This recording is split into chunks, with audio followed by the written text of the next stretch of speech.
Good morning, all. Thank you very much for joining us today again. I see 130 people online here.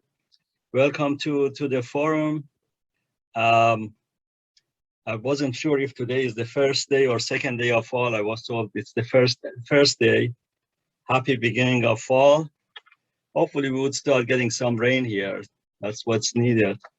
But anyway, thank you for joining us today. As usual, we are going to have some rather quick updates, and then the rest of the time, we are available here for your questions, comments, discussions, and so on and so forth. Let's see, this is being September. You probably remember typically our last forum of the year is in October. November and December, typically we haven't had forum, and we'll see what happens this year. Last year, during the pandemic, we had more often meetings, so we'll see how it goes. We'll stay flexible. But anyway, today we would start with some updates. I have a very good news from our office.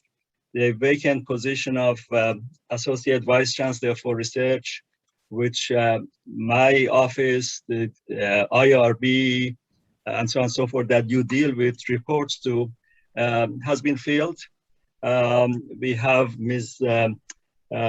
Denise who came from similar positions in several other universities, most recently from Emory, is with us now, and I think she is online. I would like her to say hello. There she is. I see her.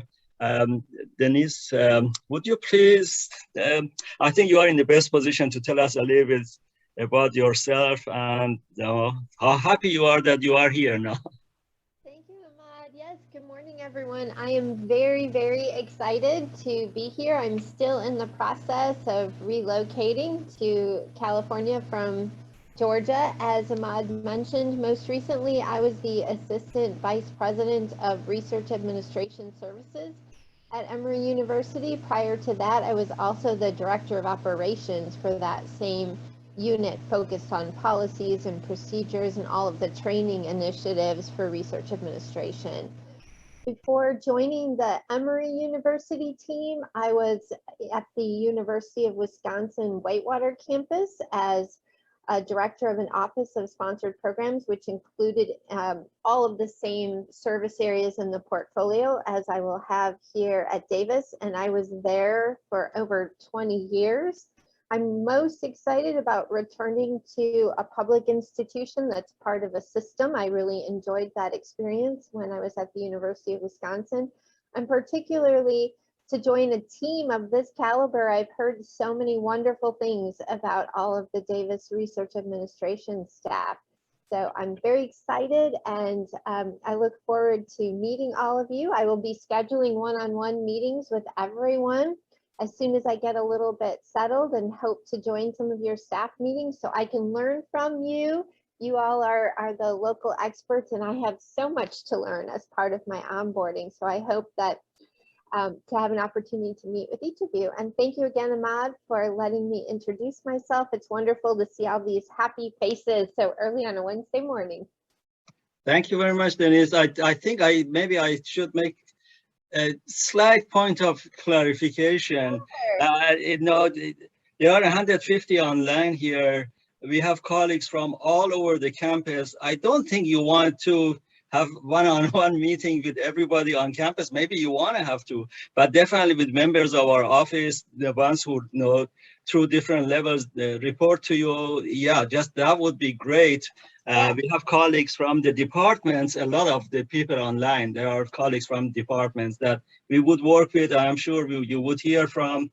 And just I want to make sure that maybe the expectation that they would meet you one-on-one regularly. I don't know how you want to deal with that. No, I absolutely do want to meet with our stakeholders and constituents who are interested. So yes, I do hope to meet with our partners in the departments and the schools as well, at least those who are willing to make some time to meet with me. That is great. Thank you very much again. With the background that you come here, it just, I mean, no, I am so excited that you are here. This is a great addition, and lots of good things are going to come to us. Thank you, Denise. Thank you. So let's see, on my list, as usual, we have updates from proposals and awards. How about Kelly? Do you want to talk about the updates from proposals? There are a couple of things we want to make sure that everybody knows. Absolutely. Good morning, everybody. Like Ahmad said, I just have a couple of quick updates for you this morning. The first update concerns Form 800s. Please remember that Form 800s must be completed and approved prior to proposal submission. So we don't want to tell you when we get a proposal the day before it's due that you need to have a Form 800 done immediately. So it's really good practice to complete and submit the Form 800 in the ECOI system at the same time that the IPF is being created in Cayuse and routed. That way, when the IPF arrives in SPO, we have the Form 800 and can proceed smoothly. My second update concerns the new F&A rates that go into effect on July 1st of 2022. We highly recommend that you review all pending proposals that you have out with sponsors, especially those with anticipated funding from federal agencies. If you believe that your proposals are still under consideration for funding, please review the budgets, revise them in accordance with the new updated indirect cost rates, and email them to proposals@ucdavis.edu.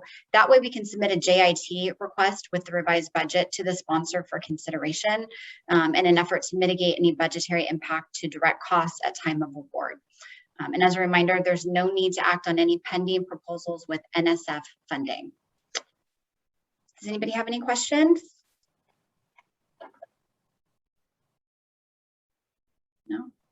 Okay, thank you very much, Kelly. Regarding the Form 800 that Kelly mentioned, I want to add a little bit more. It's not that it's our rule or policy to get that form in. It is requirement of federal government. Basically, it's not only Form 800, it's really the federal disclosures. It's not the state disclosure. No, I'm not talking about 700U. For Form 800, which is our generic federal disclosure, as well as PHS, the requirement of many branches of many units of federal government who fund us, the requirement is that the disclosure has to be in the file when we submit the proposal. That's their requirement. So we have to have them. There is no requirement that it would be reviewed by conflict of interest if it is needed by the time of, at the time of proposal, but there is an absolute requirement, it should be in the file. So the reason that you hear from us that there are times that proposals come in without the Form 800 or federal disclosures, and we want to meet the deadline, we complete the proposal, but we keep coming back to you to give us the forms. Technically, we should not be sending the proposals out. So we need your help. Before the federal agencies would tell us, wait a minute, why did you send the proposal in when you didn't have the forms? So if we get to that point, your proposals unfortunately cannot be sent out. So we need your help to understand that that's the requirement of federal government, not ours. Any questions on that? Again, thank you for your help to make those things happen. Okay, Kelly, it seems like there's no questions for you. I don't see anything in the chat. Okay, Grace Liu, Associate Director on the award side. Go ahead, Grace, please. Good morning, everybody. So the awards team is busy processing awards this month. This month is the end of the federal fiscal year. So we're very busy, but we're getting them done. If you have any compliance requests or requests for PI concurrence, please get back to us as soon as possible because we do need those federal awards signed by the end of September. And one more thing, I'm going to share my screen now, except I don't see the share button. Oh, here it is. Okay.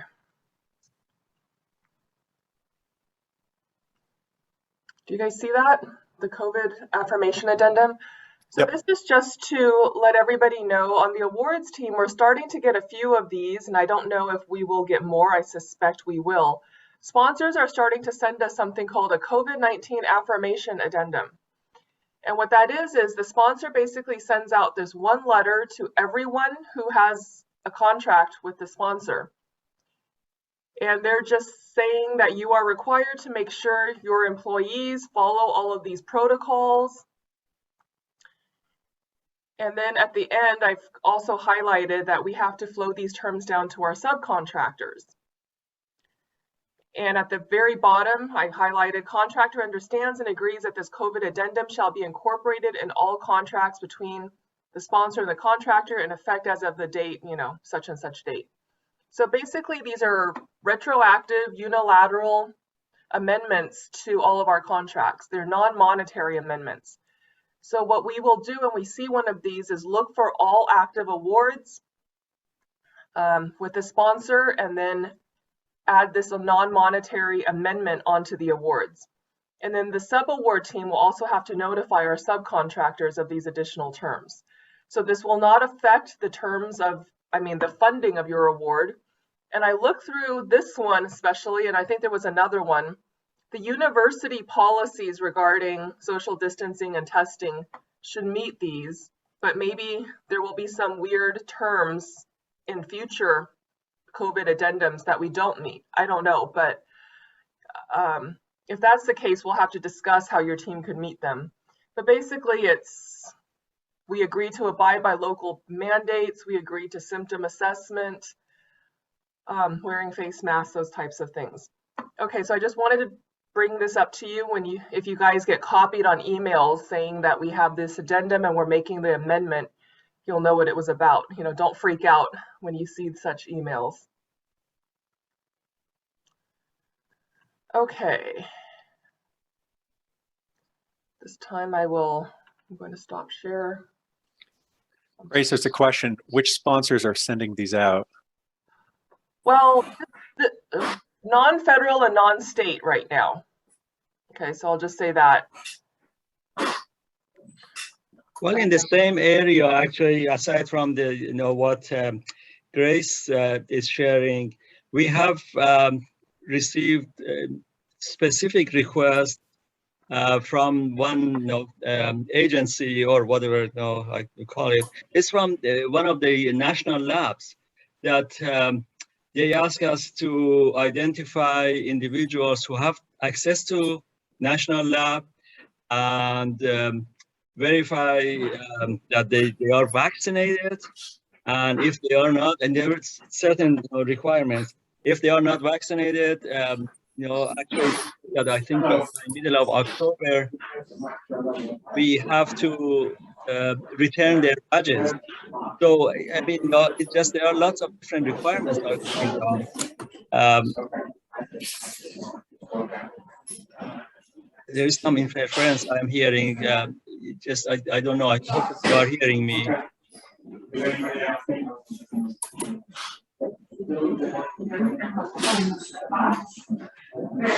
The microphone is on somewhere, and I don't know if you hear us.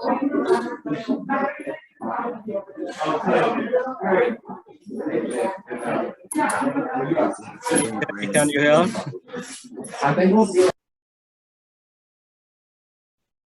I couldn't mute the individuals, so I just removed them from the call. Oh, thank you very much. So anyway, these type of things, it seems like agencies, entities or whatever, they might be just making decisions, sending things out. We don't know what's going on. But as they come in, we would share them with you. The example that I told you regarding the national lab, that they had specific questions. Luckily, there weren't very many researchers involved, and we were able to very fast provide a response. But what else would come down at this point, frankly, who knows? Okay, let me address a few questions that came in regarding this. The sponsors we've gotten so far were not federal agencies, they were not state agencies. I do not know at this point whether federal agencies or state agencies will add this onto their awards. I have not been told that they will. But of course, when we get them, it always is a surprise because we are not told in advance that we're going to be receiving any of these. And as far as awards and sub-awards are coordinating, yes, we are coordinating. So you do not need to initiate a sub-award modification request. We will take care of that. We're going to start a list of all the sponsors that issue these, and we can just send notices to the sub-awardee that this has flowed down to them. And Lori, will you be adding this to health system clinical trials? No, for awards that sponsor programs does not process, we will let the office know that we've received these. And likewise, you might receive some of these addendums, and then we would appreciate if you pass them on to us.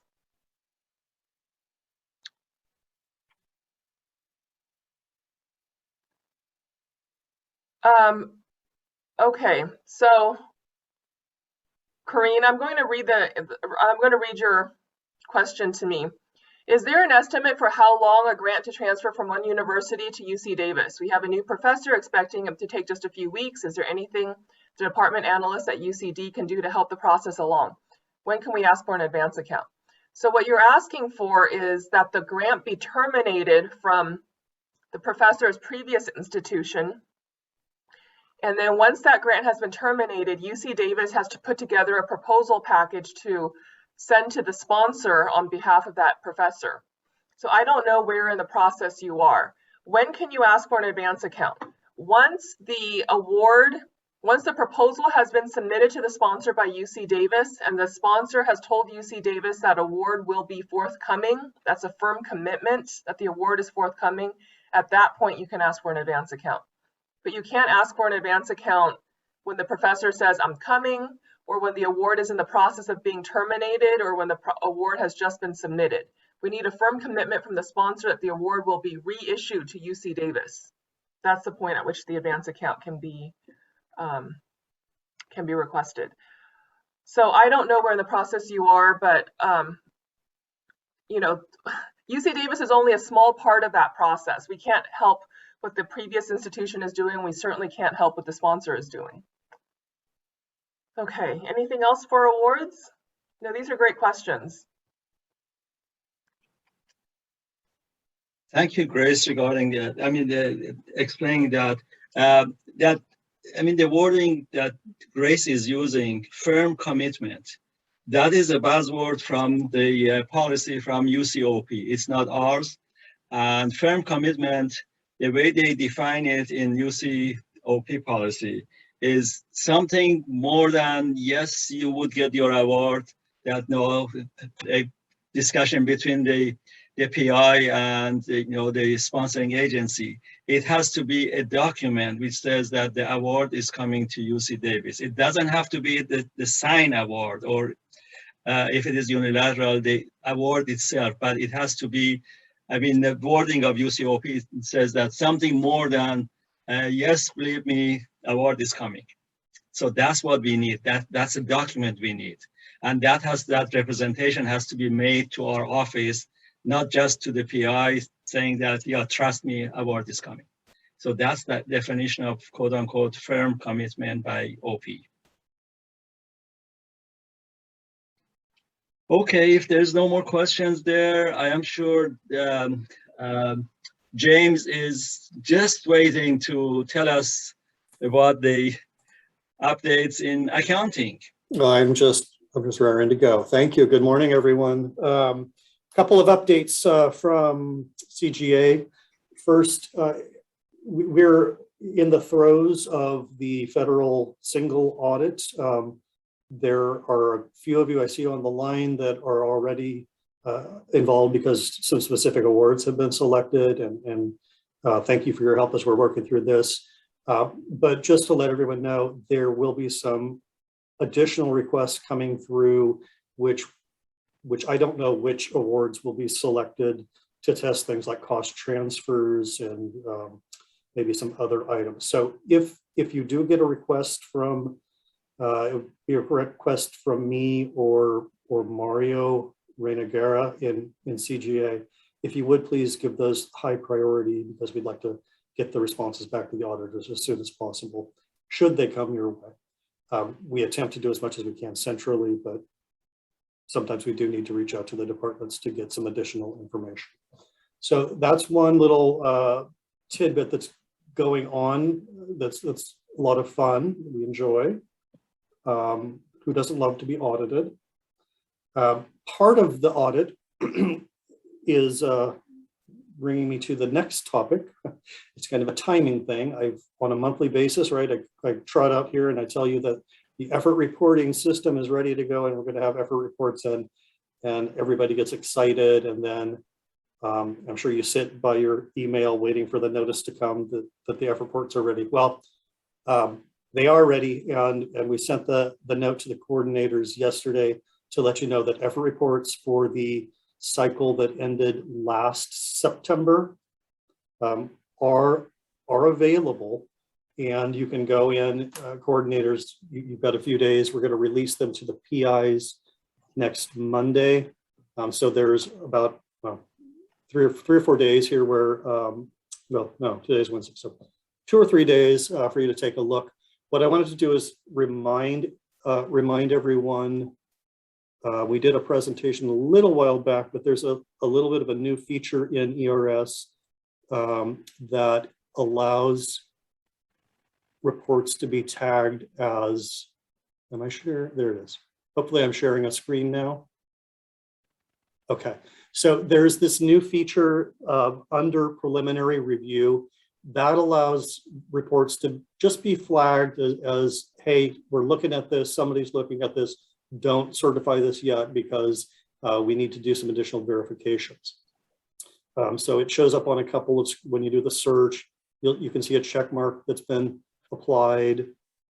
There'll be a note at the top when this is in effect. So we turned a good number, we flagged a good number of reports when we first generated the reports, and Deborah and her team have gone through and analyzed hundreds, I think it's fair to say hundreds of reports that seemed like maybe we needed to make sure we didn't have any real issues. This is the first effort reporting cycle that is using UC Path data, and that really has been the whole hang up, is getting everything trued up and aligned so that we can move forward with this cycle. So please do take a look. If you see anything that doesn't feel right, let me finish with the preliminary review. So we flagged quite a few of them, but Deborah and her team, like I said, analyzed a bunch of them, and as they determined for 95% of them, we determined there's really nothing materially important here, and they went and turned the flag off, and there are comments in indicating what was happening. So you can see maybe that a report had been under, and this is a presentation from a while back, but by looking at the comment log, you should be able to tell if there was something that we had looked at.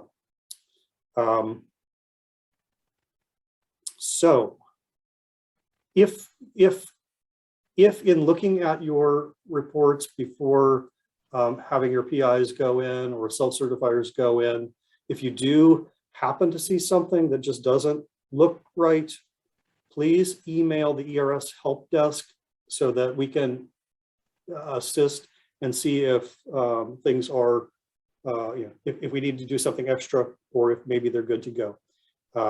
There's a little bit of a tolerance that we can accept that doesn't materially impact the validity of the certification. Now, the other thing here is we're actually asking for a fairly quick turnaround, and we'd like to get these reports back or completed in about a month. So we're setting a due date of October 29. So that's about a month out. Normally, we have a longer certification window that's available, but that window is, in the holiday season. So what we see is we get a couple of weeks of activity right when we release them in mid-November, early to mid-November, and then nothing happens until the couple of weeks right before the due date. So in effect, all the activity happens in about 4 weeks. So we're hoping to get these done in a 4-week time period. One main reason that we're really wanting to do that is because we need to get back on our regular cycle. So if we can have this batch largely completed by the end of October, then when we release the new batch in, November 10, November 15, we won't have, there won't be the confusion of looking at 2 different reporting periods simultaneously. Hopefully that'll help it along. So with all of that said, I've got to look for my chat window because I'm imagining there might be a question in there, but since I can't find it. James, there's one question. It's a Here. long one. Yeah, I think I finally found it. Oh my goodness. Maybe Kathy can, if she's on the list, I mean on the microphone, maybe she can now talk about that. Do you want me to ask the question rather than? Please do that, and that would really help now because we are recording this. It might be much easier if somebody later is going to look at these things and listen. Sure thing. So, James, we've had a new issue arise on cost share on projects, an area, a type of cost share that we've commonly used historically has been identified as unallowable.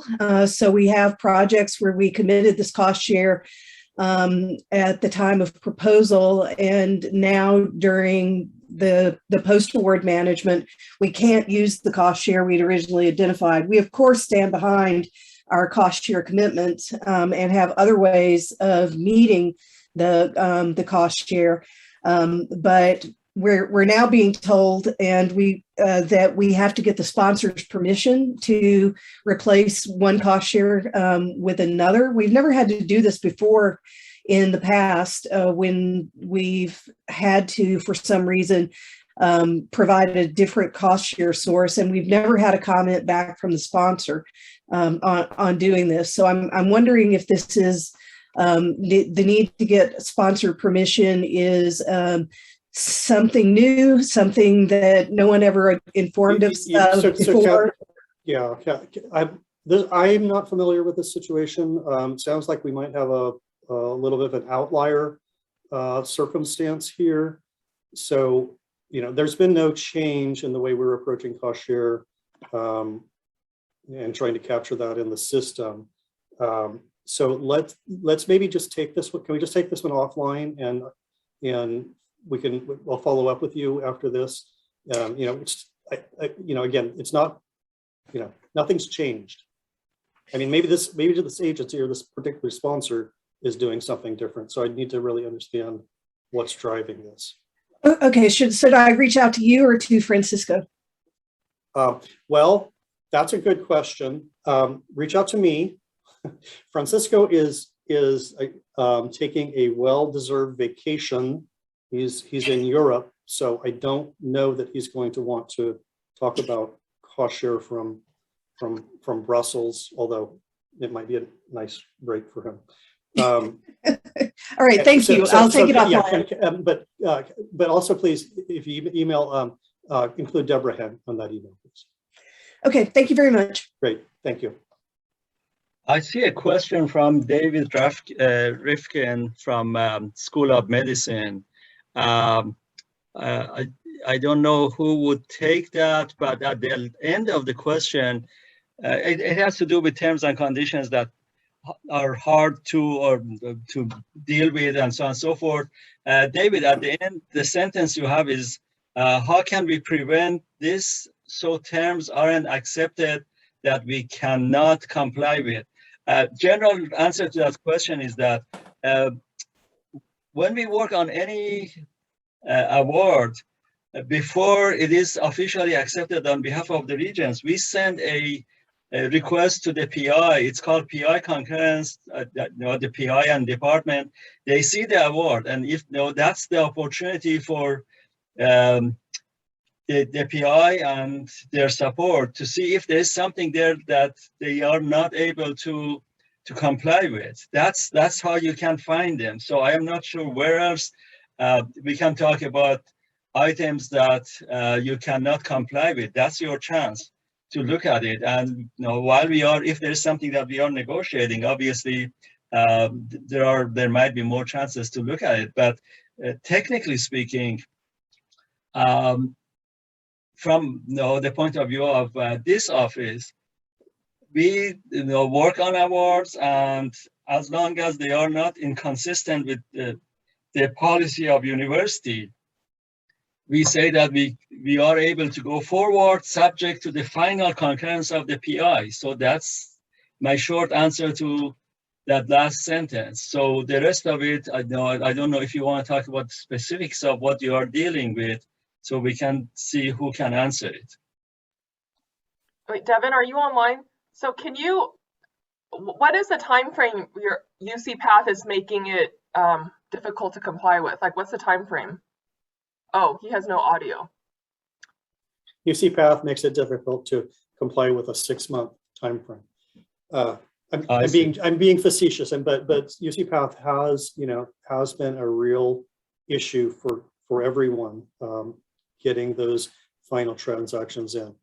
Most of our awards have 90 or 120-day reporting requirements, which gives departments a little bit of time to get those in. I say Devin just put in, 30-day closeout is very, very challenging. So, we've taken different approaches to try to figure out what we can do, whether we can just have, at the department just say, here's the expense that's in the pipeline, with a 30-day closeout, and we'll try to recognize that, get that in the report. That, however, does become tricky if the sponsor requires, a ledger to go with it to support the invoice. So it's really, really challenging. I think we're seeing, and I don't know to what degree everyone will agree, but the UC Path system is incrementally getting a little bit better and a little bit better. And I know there's some additional improvements or fixes that they're working on, that they have in the pipeline, with all the issues that go off. So I don't know if that helps. I don't think that helps any, but that's the story. And I think everybody kind of is aware of that.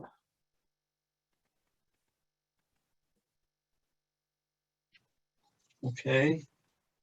When you say our fund managers are unaware, Devin, are you talking about CGA? I assume that means CGA fund managers.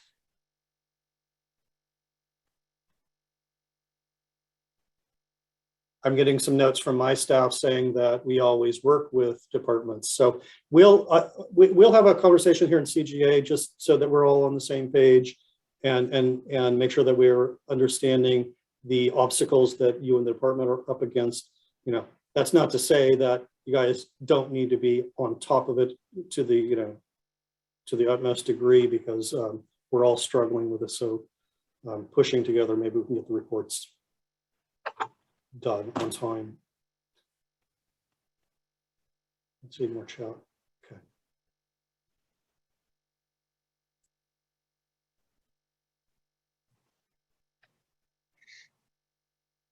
Okay. Let's see. I don't see any other questions. There are comments regarding this 30-day issue that, James, I think you answered it, or you.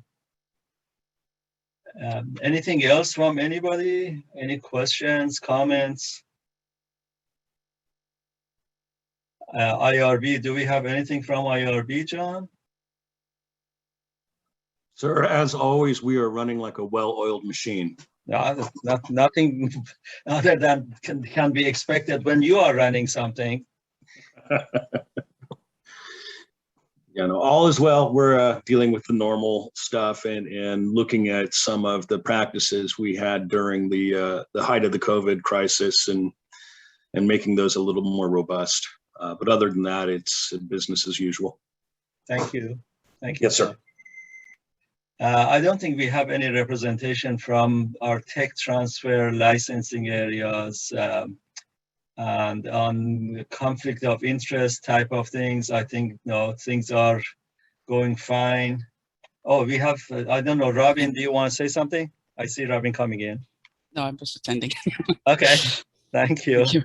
Yeah, you finally showed up. I thought maybe, once I said, tech transfer licensing. I just wanted to let you know I'm here. Thank you very much. I appreciate it. There are, in our office, we have typical challenges that all of us have because of the way the business is being conducted now. In some areas, it's easier. In some other areas, it's much more difficult not having everybody working together. So we'll see how long more we have to be in the situation we are in. Any other issues that anybody wants to talk about? It's only 10 minutes after 9 now. No? Yes, I go have ahead, a question. please. Yes. Can you hear me well? Yes. Okay. We had some issues with UCPath on some of our most difficult faculty members that required a substantial amount of time before transfers were done. And at the time we were able to do the transfers, the benefits weren't transferring in full, and they suspected that UCPath was not using the correct benefit rate on late transfers. Does anyone know if that was confirmed and if that's been or not? Is that something that James might know about or anybody else in the department? I'm not familiar with that. Christine. I actually have some insight on this. I've dealt with the same issue, Christine. So we can either talk about it offline, or if anybody wants to hear about my experience, I'm happy to share it here. Love to hear, but I can do it offline if you prefer. It's up to you. Oh, yes. It sounds like other people want to know. Oh, yeah. So my understanding, I had the same issue the last fiscal year where we did some late transfers. And I was told eventually by UCPath that the system is working correctly, that when you do transfers in a new fiscal year, it will take that year's CBR rate and use it instead of the rate that was applied at the time of the original posting. And they are no longer doing BCTs because the system is working correctly. So the only way that I have been able to deal with this is I've had to have CGA do JVs, which is really frustrating because then when you run the Cognos reports, it doesn't show out correctly. But I don't have any other way around it. Okay. I had to do the same thing. I had JVs that were needed to clear, old accounts. Yeah. So, and I was pretty frustrated when they stopped doing the BCTs. I don't understand the reasoning for it, but I believe it should follow what the original posting was, but they say it's to force us to do it in a timely manner. Okay. Thank you. A BCT is a benefits cost transfer, and it's something that we can't process. It still has to be done by the UCPath people, which they're not doing anyway. And just to clarify, maybe James can answer this. It sounds like since we had to do this, it's kind of a one-time fix, and that we will not have to go back and correct the thing if we have it sometime. Is that correct? The JVs will be permanent. Yeah, I would assume the JVs are permanent. Yes. Okay. Thank you. Okay. Thank you very much for the exchange. Any other questions or comments or exchange of information? Definitely thank you, Kelly, for contributing to helping with the answer.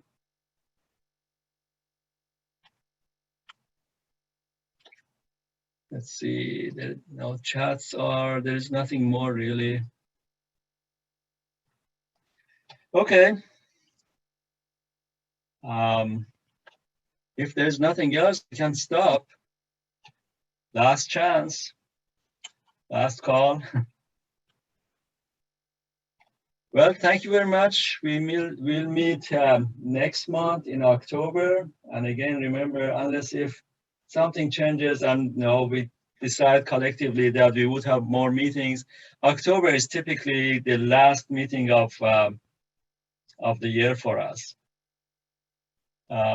So we'll meet you then. I think it is October 28th is the next meeting.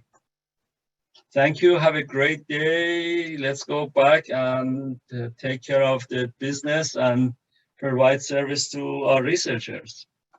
Have a great rest of the day.